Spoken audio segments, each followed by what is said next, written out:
నెల్లూరు జిల్లా సర్వేపల్లి నియోజకవర్గం టీపీ గూడూరు మండలంలో పోలీసుల తీరుపై బాధితురాలు కైలాసం వరలక్ష్మి తీవ్ర ఆరోపణలు చేశారు.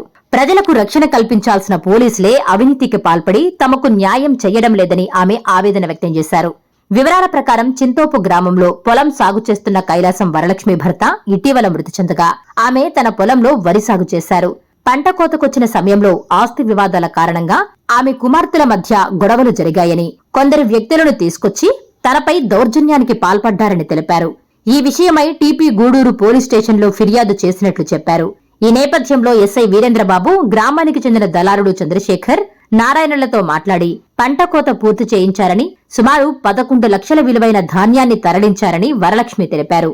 అయితే 3 నెలలు గడిచినా తమకు డబ్బులందలేదని, ఈ విషయాన్ని ఎస్ఐ దృష్టికి తీసుకెళ్లినా పలుమార్లు స్టేషన్కి పిలిపించి తిప్పించుకుంటున్నారని ఆరోపించారు. జూన్ 14న డబ్బులిప్పిస్తామని చెప్పి స్టేషన్కు రమ్మన్న ఎస్ఐ అక్కడికి వెళ్లిన తర్వాత అందుబాటులో లేకపోయారని తెలిపారు. అనంతరం దళారి చంద్రశేఖర్ స్టేషన్కొచ్చి తమ డబ్బులను TDP leader Koduru Srinivasula Reddy alias బాబిరెడ్డికిచ్చారని చెప్పి వెళ్లిపోయాడని పేర్కొన్నారు. ఈ విషయమై బాబిరెడ్డిని ప్రశ్నించగా మిగతా కుమార్తెలు చెప్తేనే డబ్బులిస్తానని, లేకపోతే ఇవ్వనని బెదిరింపులకు దిగడమే కాకుండా అసభ్య పదజాలంతో దూషించి తనను తోసేయడంతో కింద పడిపోయానని వరలక్ష్మి ఆరోపించారు. ఈ ఘటనను వీడియో తీస్తున్న తన కుమార్తెపై కూడా దాడి చేసి బట్టలు చించి ఫోన్ లాక్కునే ప్రయత్నం చేశారని తెలిపారు. ప్రాణభయంతో జ్వాలాముఖి దేవస్థానంలో ఆశ్రయం పొందిన తమకు 112కు సమాచారం ఇచ్చి పోలీసులు వచ్చినప్పటికీ వారి సమక్షంలోనే దాడి జరిగిందని ఆరోపించారు. అయినప్పటికీ కేసు నమోదు చేయకుండా ఎస్ఐ వీరేంద్రబాబు తమను ఇబ్బందులకు గురిచేస్తున్నారని వాపోయారు.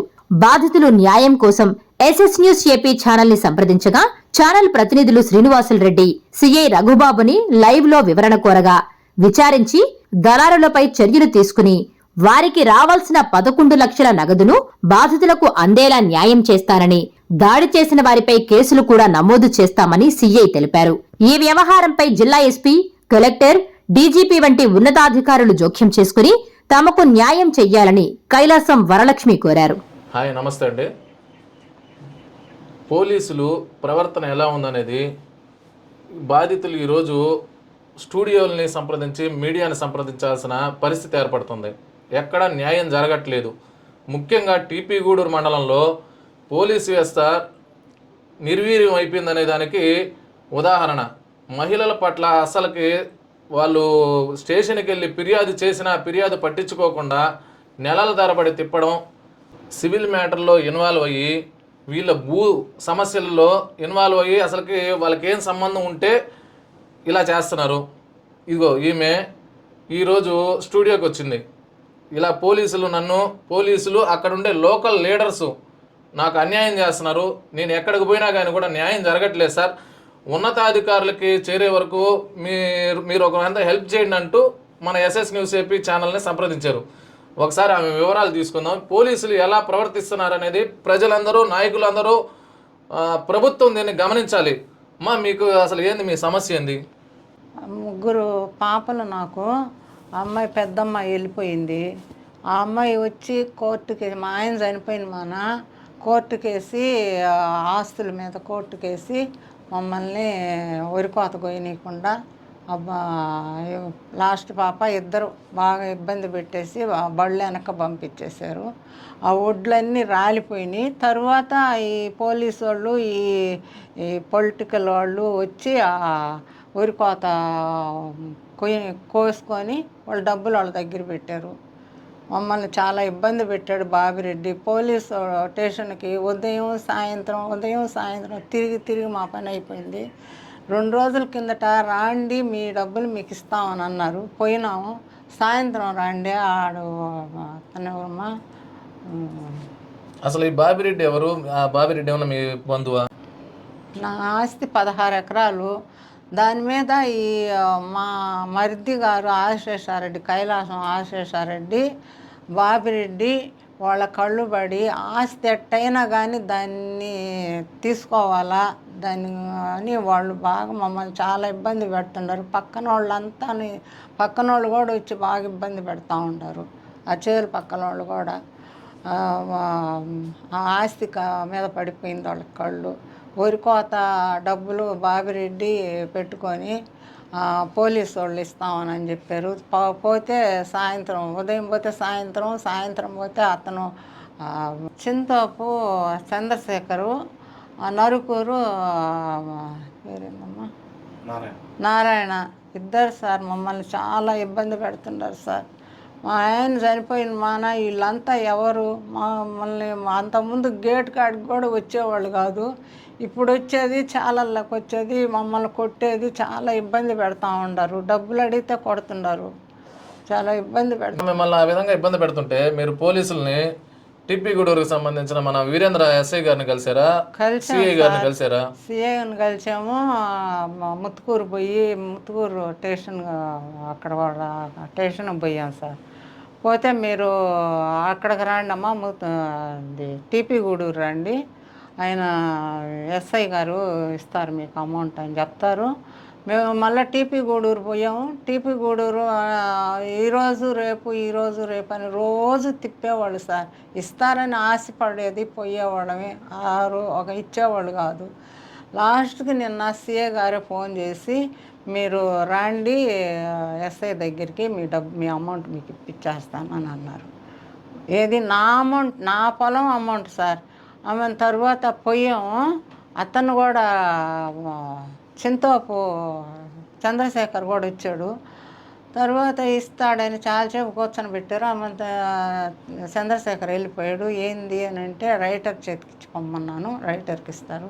మేము ఎస్ఐకి ఫోన్ చేస్తే రైటర్ దగ్గర ఇచ్చి పొమ్మంటున్నామమ్మా, రైటర్ ఇస్తాడు తీసుకోమన్నాడు. రైటర్కి లేదు, అతను వెళ్ళిపోయినాడు. ఇంటికి పోతే బాబిరెడ్డి కాడ ఉండే డబ్బులు మా కాడ లేవని చంద్రశేఖర్ అన్నాడు. బాబిరెడ్డి కాడికి పోయాము.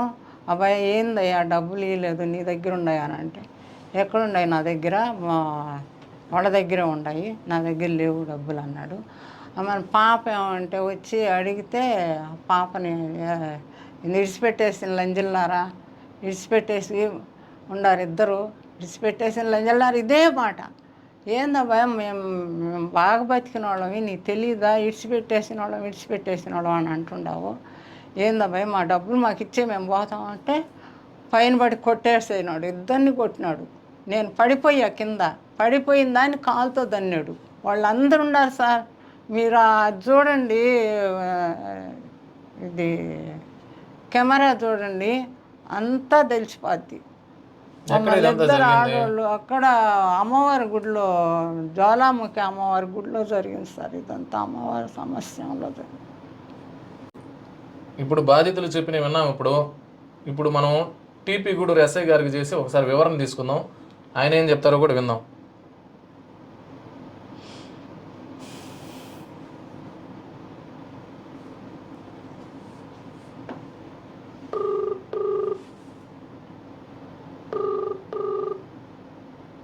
The number you have dialed is currently busy. Please try later. SI గారు కట్ చేశారు. ఓకే, సిఐ గారికి చేద్దాం ఒకసారి. దయచేసి కొంత సమయం తర్వాత మళ్ళీ ప్రయత్నించండి. ఓకే, ఎస్ఐ గారు కట్ చేస్తున్నారు, మళ్ళీ ఇంకోసారి ప్రయత్నిద్దాం. ఎస్ఐ గారే కాల్ చేస్తూ ఉన్నారు, అలాగే ఒకసారి ఆయన వివరణ తీసుకుందాం. ఉండండి సార్. నమస్తే సార్. సార్, ఇక్కడ ఎస్ఎస్ న్యూస్ స్టూడియో నుంచి వీళ్ళు బాధితులు వచ్చున్నారు. ఇక్కడ కైలాసం వరలక్ష్మి గారి ఇల్లు. వీళ్ళకి టీపీ గూడూరులో న్యాయం జరగట్లేదు, మాకు డబ్బులు ఇప్పిస్తానని చెప్పి నిన్న రమ్మని చెప్పి, నిన్న కాదండి మొన్న రమ్మని చెప్పి మీరు పిలిచారంట. రైటర్ దగ్గర డబ్బులు ఇస్తారు తీసుకెళ్ళండి అని చెప్పారు అని చెప్పి వీళ్ళు చెప్తున్నారు. ఏంది సార్ అసలు, ఏంది వీళ్ళ పరిస్థితి ఏంది సార్? వీళ్ళ పరిస్థితి ఏంది అంట. చూడండి, పెట్టేశారు, వివరణ అడగకుండా హలో అంట పెట్టేయడమే. మళ్ళీ కూడా ప్రయత్నిద్దాం, ఎట్లా తెప్పించుకుంటారో కూడా చూద్దాం. Calling is out of network coverage area. Please try later. పోలీసుల తీరు ఇలా ఉంటుంది. తీరా సమస్యకి సమాధానం ఎలా చెప్పాలో అని తెలియక ఇలాగ చూడండి, మళ్ళీ ఫ్లైట్ మోడ్లో ఎక్కిచ్చేసినారు. అలాగే సిఐ గారి వివరణ తీసుకుందాం. ఇప్పుడు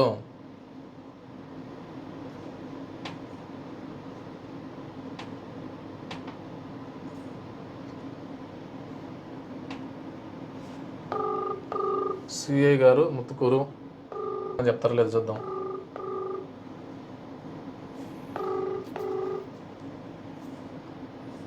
హలో హలో సార్, నమస్తే సార్. నా పేరు Srinivasulu Reddy, SS news AP MD. నమస్తే సార్, చెప్పండి. ఒక 3 నెలల నుంచి మన టీపీ గూడూరు సర్కిల్లో కైలాసం కైలాసం వరలక్ష్మమ్మ గారు, వరలక్ష్మి మధులత ఆ తల్లి కూతుర్లు అవును సార్, గొడవలు జరుగుతూ ఉన్నాయి. వీళ్ళకి టీపీ గూడూరులో న్యాయం జరగలేదంటూ ఈరోజు మన స్టూడియోకి వచ్చినారు. అసలు ఏంది సార్ వీళ్ళ పరిస్థితి? అంటే నిన్న కాకుండా మొన్న డబ్బులు ఇస్తాం స్టేషన్కి రాండి అని చెప్పారంట ఎస్ఐ గారు, మీరు కూడా చెప్పారని అంటున్నారు. వీళ్ళకి డబ్బులు ఇవ్వకుండా రైట్ డబ్బులు వ్యవహారం అంటే రోజు గొడవ పడుతున్నారు. తల్లి వరలక్ష్మి కైలాసం శ్రీనివాస్ రెడ్డి వరలక్ష్మి దంపతులు. శ్రీనివాస్ రెడ్డి గారు మనం చనిపోయారు లాస్ట్ ఇయర్ డిసెంబర్ లో అనుకుంటా. ఆ తర్వాత ఏంటంటే వాళ్ళకున్న ఆస్తుల విషయంలో వీళ్ళకున్న ముగ్గురు కూతుర్లు ఆడపిల్లలు, ఫస్ట్ మొదటి కూతురు, మూడో కూతురు ఇద్దరు కూడా ఒకవైపు, మధ్యలో కూతురు తల్లి మరోవైపు. వీళ్ళు ఆస్తుల పంపకాల విషయంలో గొడవలు ఉన్నాయి. సో మన దగ్గరకు అప్రోచ్ అయ్యేటప్పటికి ఏంటంటే పొలం దగ్గర వరి పంట బాగున్నప్పుడు కలిసి వేసుకున్న పంటలో కొంతేమో కూతురుకు ఒక 5 ఎకరాలు ఉంటే అది ఒక 20 ఎకరాలు 26 ఎకరాల సంక్షంతో ఒక విలేజ్ లో ఆ పంట దగ్గరకు పోయి పంట కోసుకోనికుండా ఈ తల్లి కూతురు పోయిపోతే మిగతా ఇద్దరు అక్కడిళ్ళు పోయి అడ్డుకోవడం రోజు ఈ న్యూసెన్స్ అవుతుంటే ఈ మనకు అప్రోచ్ అయ్యారు. ఇద్దరు ఒక పెట్టి కేసెస్ చేశాము వాళ్ళ మీద. సరే ఒకటే కుటుంబం తల్లి కూతురు, మనం ఇది కూడా అగ్రెసివ్ గా పోవడం ఎందుకని చెప్పేసి స్టిల్ ఆ ఆస్తి గురించి గొడవలు ఉంటా ఉన్నాయి కదా.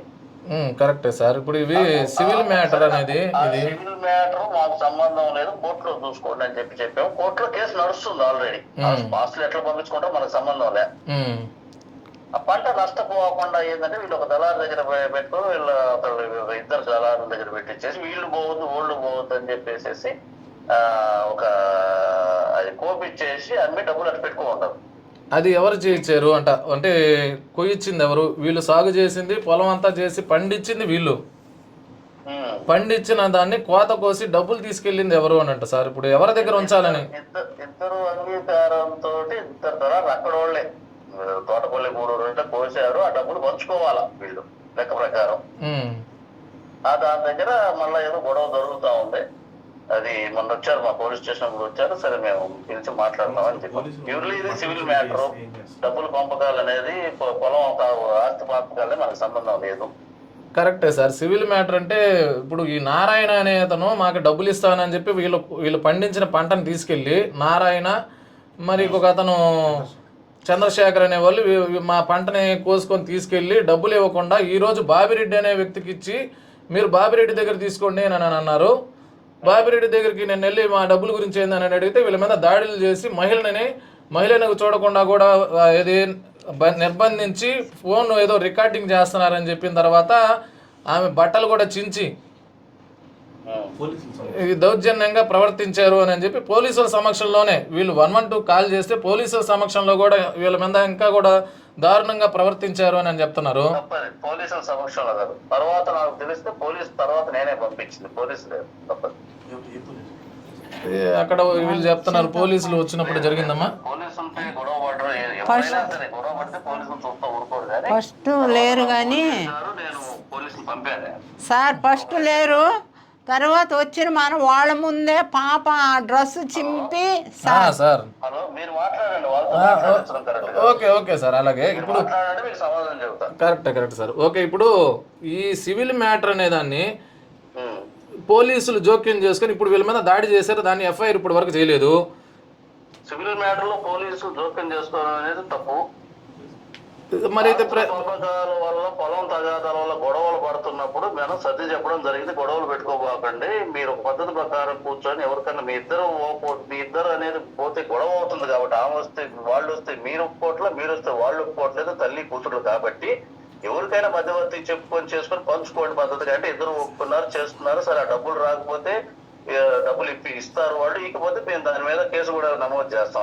ఎవరైతే దళారులు ఉన్నారో వాళ్ళు ఇలా అన్యాయం చేస్తే మాకు ఖచ్చితంగా కేసు పెడతాం సార్. ఈ భాగాలు పంచేది అనేది సివిల్ వివాదాలు జోక్యం చేసుకోము, భవిష్యత్తులో చేసుకోము, గతంలో చేసుకోలేదు. సార్ ఇక్కడ డలారి మోసం చేశారు అని అంటున్నారు. డలారికి మేము ఇచ్చాము, పండించిన రైతుదే కదా. ఇప్పుడు మధ్యలో మధ్యలో చేస్తే దళారి మీద కంప్లైంట్ తీసుకుని విచారించి మేము చర్యలు తీసుకుంటాం. ఇప్పుడు వీళ్ళు పంట పొలం సాగు చేసిందంతా వీళ్ళు మొదట నుంచి చేసి లాస్ట్ తీరా తెలుసు. కోతకు వచ్చే టైంలో వీళ్ళని ఇబ్బంది పెట్టి ఈ పొలం కాజేయాలని, దాంట్లో వచ్చిన డబ్బులు కూడా కాజేయాలనే ఉద్దేశంతో మిగతా వీళ్ళ అక్కల చెల్లెళ్ళు వచ్చారు. ఈ అక్కల చెల్లెల్ని ఏది క్రిమినల్ యాక్టివిటీ కదా సార్, వాళ్ళు వచ్చి పొలం కొయ్యకూడదని అనేదే క్రిమినల్ యాక్టివిటీ. లీగల్గా కోర్టును సంప్రదించాలి, కోర్టు ద్వారా న్యాయం చేసుకొని రావాల్సి వస్తే ఏదైనా కోర్టు ద్వారా, అంతిమంగా కోర్టు ద్వారానే న్యాయం జరగాలి. అడ్డుకున్నారని అంటే వాళ్ళ మీద ఏమైనా కేసులు ఫైల్ చేశారా? వాళ్ళ మీద కంప్లైంట్లు పరస్పరం తీసుకున్నాం, కోర్టుకు పంపించినాం. పర్మిషన్ వస్తే మేము కేసు నమోదు చేస్తాం. ఎందుకంటే చేతులతో కొట్టుకున్నప్పుడు ఏంటంటే డైరెక్ట్గా ఎఫ్ఐఆర్ చేయడానికి ఉండదు, నాన్ కాగ్నిజబుల్ అంటారు దాని కోర్టు నుంచి పర్మిషన్స్ తీసుకొని మేము చేస్తాం. సార్ 3 నెలల క్రితం జరిగిన దానికి నాన్ కాగ్నిజబుల్ అనేది ఒక 10 days 15 days లోపల మీరు కోర్టుకు పంపితే వస్తుంది ఆ కేసు. కోర్టు సెలవులు ఉన్నాయి, ప్రజెంట్ వెకేషన్. ప్రతి సమ్మర్ లో కూడా 1.5 నెల జడ్జి గారులకి కోర్టుకి సెలవులు ఇస్తారు, అందువల్ల డిలే అయింది. ఇప్పుడు ఈ పంట కొయ్యిచ్చి ఆ డబ్బులు ఎవరి దగ్గర ఉన్నాయంటారు సార్? తెలుసు, వాళ్ళకి తెలుసు కదా సార్. మీ విచారంలో డబ్బులు ఎవరి దగ్గర ఉన్నాయనని? ఎవరో 2 దళారుల దగ్గర ఉన్నాయి, వాళ్ళు ఇస్తామన్నారు. వీళ్ళకి తెలిసిన వాళ్ళు కూడా, ఒకవేళ వాళ్ళు మోసం చేస్తే మేము దాని మీద చర్య తీసుకుంటాం. సాగు చేసిన వ్యక్తికే చెందాలి కదా సార్. పంపకాలు జరిపేదానికి ప్రైవేటు వ్యక్తులు ఎవరు? వీళ్ళిద్దరు కూడా ఒప్పుకొని పెట్టుకున్న మధ్యవర్తులు. వీళ్ళు ఎక్కడ కూడా ఒప్పుకున్నట్టు కూడా తెలియజేయట్లేదు సార్. అంటే నేను పండించి మనమే మాట్లాడుకుందాం సార్. మీరు పంట సాగు చేసి పూర్తిగా దాన్ని కోతకు వచ్చిన తర్వాత దాంట్లో వరి సాగులో మిగిలేదే ఎకరాకి 10 నుంచి 15 వేలు మిగులుతుంది బాగా పండిస్తే సార్. అలాగే వీళ్ళు సాగు చేసి పెట్టుబడి పెట్టి అన్నీ పెడితే ఈరోజు వచ్చి నాకు సగభాగం కావాలి అని వాళ్ళు మాట్లాడడము దాంట్లోనూ తప్పు ఉంది. ఏదైనా కానీ ఒకవేళ వీళ్ళకి రావాల్సి వస్తే, భాగాలు వస్తే కోర్టుని సంప్రదించాలి. కోర్టును సంప్రదించకుండా నేరుగా వీళ్ళ పొలం మీదకి వచ్చి వీళ్ళ మీద దాడి చేసి దాన్ని వీళ్ళ మంచిగా వీళ్ళతోటే ఆ డలారులతోటే కుమ్మక్కై వాళ్ళు కొట్టేస్తున్నారు అనేది వీళ్ళ ఆరోపణ. దీని మీద విచారణ చేసి డలార్ల మీద క్రిమినల్ చర్యలు తీసుకోవాలని మేము కోరుతుండేది సార్. తప్పకుండా ఈ డలార్లని ఈ రోజుటి వరకు పిలిపించట్లేదు, వాళ్ళకి మాట్లాడలేదు, 3 నెలల నుంచి మాట్లాడలేదు. మాకు డబ్బులు ఇప్పిస్తామని చెప్తున్నారు కానీ ఎస్ఐ గారు ఏం చేయట్లేదు, మాకు న్యాయం చేయట్లేదు అనేది అయితే వీళ్ళ ఆరోపణ సార్. చేస్తాం, మేము పిలిపిస్తాము. ఇప్పుడు వేరే ఒక నెల్లూరులో ఒక పెద్ద మనిషి దగ్గర పోయి వీళ్ళు కూర్చొని మాట్లాడుకుంటున్నారు, కుటుంబ సభ్యులు 2 పార్టీస్ కూడా.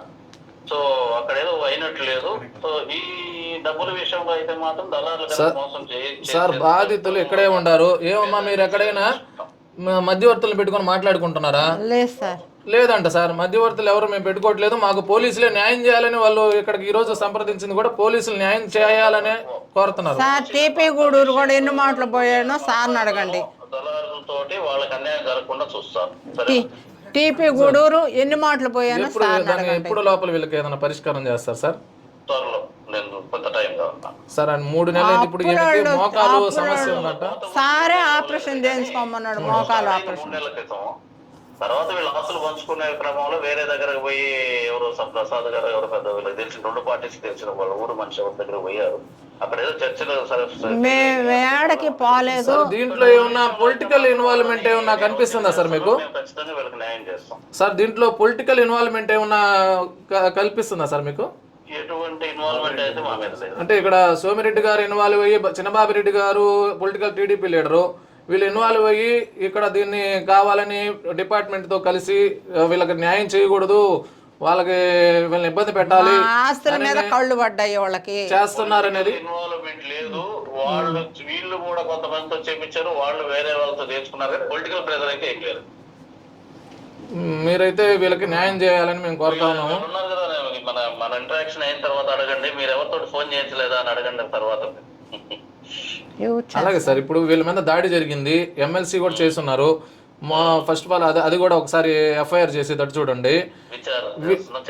వీళ్ళని ఏది మోసగించిన వీళ్ళపై చర్యలు తీసుకొని వాళ్ళ మీద కూడా ఎఫ్ఐఆర్ చేయాలని వాళ్ళు కోరుతున్నారు. పెద్దమ్మాయి భర్త నా చేలోకి వచ్చి కొట్టాడు సార్. పెద్దమ్మాయి భర్త నా పొలంకి వచ్చి కొట్టాడు, అది ఇచ్చాము, దాన్ని కూడా పట్టించుకోవాలా? చంద్రశేఖర్ అక్క డబ్బులు రాలేదక్క, వాళ్ళు వేరే దగ్గర పోయినాడు, రేపు సెలవు అంట. చెక్ రాయిచ్చాడు, 5 అకౌంట్ డబ్బులు లేవు, సెలవు చెక్ రాయిచ్చారు, రేపు సెలవు అంట. మరి ఎట్ట చంద్రశేఖర్? అమ్మా నేనేం చెప్పాను సార్కి, ఫోన్ చేశాను ఎస్ఐ గారికి, సరే చంద్ర వచ్చినప్పుడు చేర్చున్నాడు. అది మా నువ్వు ఇంత లేట్ చేసే పని అయితే మాకు తొందరగా ఇచ్చే వాళ్ళకి ఇచ్చుకుంటాం కదా. పార్టీ లేట్ అవుతా కానీ లేసొట్లాగయ్యా. అరే నీవు ఏ ఇబ్బంది ఉన్నా నాకు ఆ రోజు చెప్పొచ్చు కదమ్మా. సరే సరే నేనేం నీకు నువ్వు తీసుకోబోని నేను బతిలాడలా. సరేలే